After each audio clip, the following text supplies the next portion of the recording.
पुणे महापालिका निवडणुकीसाठी प्रारूप आरक्षण सोडत जाहीर झाली। या सोडतीने काही प्रभागात दिग्गजांचा पत्ता कट झाला आहे, तर काही प्रभागात इच्छुकांची संख्या अधिक असल्याने अनेकांना उमेदवारी मिळवण्यासाठी पक्षांतर्गत संघर्ष करावा लागणार आहे।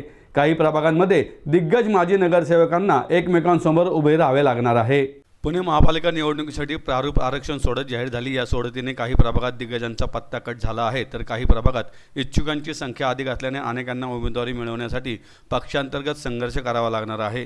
काही प्रभागांमध्ये दिग्गज माजी नगरसेवकांना एकमेकांसमोर उभे राहावे लागणार आहे। आरक्षण सोडतीमुळे कोणत्या प्रभागामध्ये कोण उभे राहणार याचे राजकीय चित्र स्पष्ट झाले असून इच्छुक निवडणुकीच्या तयारीला लागले आहेत।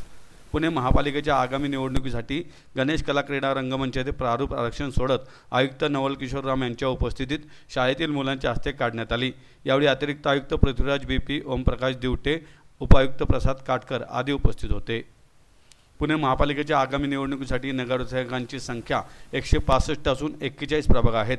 त्यापैकी 40 प्रभाग 4 सदस्यीय तर 38 क्रमांकाचा आंबेगाव कात्रजचा प्रभाग 5 सदस्यीय आहे। 165 नगरसेवकांच्या जागांपैकी 50% जागा महिलांसाठी राखीव आहेत। त्यामुळे 83 नगरसेविका आणि 82 नगरसेवक आहेत। अनुसूचित जातींसाठी 22 तर अनुसूचित जमातींसाठी 2 जागा आरक्षित आहेत। तसेच OBCसाठी 44 जागा राखीव आहेत। या आरक्षण सोडीसाठी राज्य निवडणूक आयोगाने नियमावली जाहीर केली आहे। या नियमावलीनुसार आधी ST, SC आणि त्यानंतर OBCचे आरक्षण काढण्यात आले। काही प्रभागात इच्छुकांची संख्या अधिक आहे, यामुळे अशा प्रभागांमध्ये अनेकांना उमेदवारी मिळवण्यासाठी पक्षांतर्गत संघर्ष करावा लागणार आहे, तर काही जणांना पुन्हा महापालिकेच्या सभागृहात जाण्याच्या आपल्या इच्छेवर पाणी सोडावे लागण्याची शक्यता आहे। उमेदवारी वाटप करताना पक्षश्रेष्ठींसाठी ही मोठी डोकेदुखी ठरणार आहे। यामध्ये नाराजी टाळण्याचा प्रयत्न त्यांना करावा लागणार आहे। आरक्षणाचे प्रारूप 17 नोव्हेंबर रोजी प्रसिद्ध केले जाणार आहे। या प्रारूप आरक्षण सोडतीवर 17 ते 24 नोव्हेंबर या कालावधीत हरकती आणि सूचना नोंदवता येणार आहेत। 24 नोव्हेंबर रोजी दुपारी 3 वाजेपर्यंत हरकती आणि सूचना नोंदवण्याची अंतिम मुदत आहे। हरकती सूचना महापालिका मुख्यालय, निवडणूक कार्यालय आणि महापालिकेच्या प्रभाग कार्यालयात नोंदवता येणार आहेत। पालिकेची वेबसाईट, ईमेल किंवा ऑनलाईन प्राप्त होणाऱ्या हरकती आणि सूचना विचारात घेतल्या जाणार नाहीत। त्यानंतर 2 डिसेंबर रोजी अंतिम आरक्षण सोडत जाहीर होणार आहे। आज या ठिकाणी सोडतीनुसार आरक्षित जे काही जागा असते, आरक्षित झालेल्या जागाच्या बाबतीत जे काही नियम आहे, जे प्रक्रिया आहे, तिथे आपला स्टेट इलेक्शन कमिशनने जे काही नियम तयार करून दिलेला आहे, त्या हिशोबाने आज आमच्या इथे जे स्कूलचे स्टुडंट्स आहेत त्यांच्या उपस्थितीमध्ये हे सगळे जे आहे प्रक्रिया लोकांच्या समोर झालेलं आहे। ते आपल्याला माहित आहे, प्रत्येक वर्षी जेव्हा निवडणूक होतं तेव्हा सर्वांना माहित आहे की काय प्रक्रिया असते। पण याच्यामध्ये आमच्याकडे टोटल जे काही नंबर ऑफ सीट्स आहे, एकूण जागा ते 165 आहे आणि त्याच्यामध्ये आपलं जो टोटल महिलांसाठी जे जागा आहेत 83, म्हणजे 50% आणि +1 असं झालेलं आहे।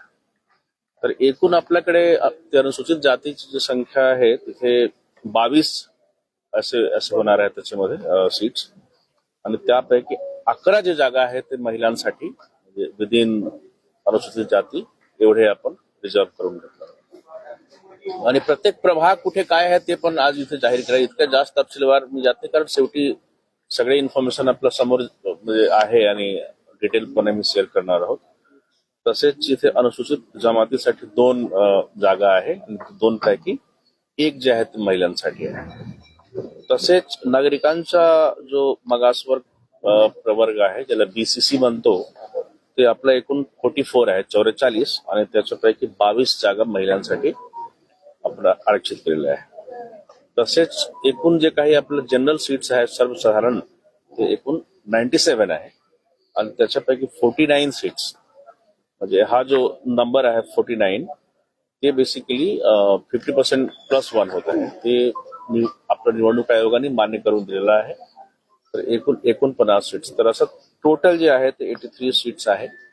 पूर्ण प्रक्रिया आता संपलेली आहे आणि हे सगळे एक तर आमचा जो काही तपशील आहे, जे काही तपशील आपण जागाचा तपशील जे तयार केलेला आहे ते निवडणूक आयोगांकडे पाठवणार आहोत आणि त्याच्यानंतर त्यांची मान्यता झाल्यानंतर पुन्हा आपला जो इथे पुणेकर जे आमचे आहे सर्वांचे जे नागरिकांतर्फे काही हरकती सूचना जे काही असतील त्याचा पण एक पुढे आम्ही घेतो आहे। हा एक खूप सिस्टमॅटिक विषय आहे, त्याच्यामध्ये काही जास्त आपल्याला आज तर काही प्रश्नोत्तराचा काही जास्त बाब नाही आहे। कालावधी काय दिला? कालावधी काय आहे? ते कालावधी आपण हे सगळे जाहीर आम्ही करणार आहोत. म्हणजे अजून त्याच्यावर काही आहे डिटेल सगळे आपल्याला जे तर आजची जे म्हणजे पूर्ण प्रक्रिया जी संपलेली आहे त्याच्यानंतर हे सगळे आपल्याला सोडतीनंतर प्रभाग निहाय आरक्षणाचे प्रारूप जे आहे ते दिनांक 17/11/2025 रोजी प्रसिद्ध करण्यात येणार आहे. 17 म्हणजे आज बेसिकली काय डेट आहे 11 आहे. तर हे 7 दिवस नंतर हे होईल. त्याच्यानंतर प्रभाग निहाय आरक्षण निस्तीबाबत जे हरकती व सूचना दाखल करण्याचे कालावधी आहे 17/11 पासून 24/11 3 वाजेपर्यंत. बरोबर आहे. त्याच्यानंतर कुठे कुठे हे आपल्याला हरकती सूचना करायचे आहेत ते पण जागा निवडणूक आपण फिक्स केलं आहे. तर महापालिका आयुक्त कार्यालय आहे. त्याच्यानंतर आपलं निवडणूक कार्यालय आहे स्वतंत्र वीर सावरकर भवन या ठिकाणी. तसेच आमचे 15 जे वॉर्ड ऑफिसेस आहेत तिथे पण. आणि या पिरियडमध्ये आणि हे सगळे आपल्याला जे नियम आहे म्हणजे बेसिकली त्याच्या बाबतीत अजून सूचना जे आहे आमच्या वेबसाईटवर सुद्धा आम्ही प्रसिद्ध करणार आहोत आणि सर्वांना माहिती सविस्तर आम्ही देतो. तर आपल्याकडे वेळ आहे बेसिकली हे 24/11 पर्यंत याच्या बाबतीत. अंतिम 2 डिसेंबरला करण्यात येईल. निवडणूक साधारण केव्हा होऊ शकते? नाही निवडणूक केव्हा होऊ शकते ते बोलण्याचे आम्हाला अजिबात अधिकार नाही आहे. पण शेवटी कसं आहे की आपण अंदाज तुम्ही घेऊ शकता. तुम्हाला जास्त माहिती आहे माझ्यापेक्षा. ठीक आहे.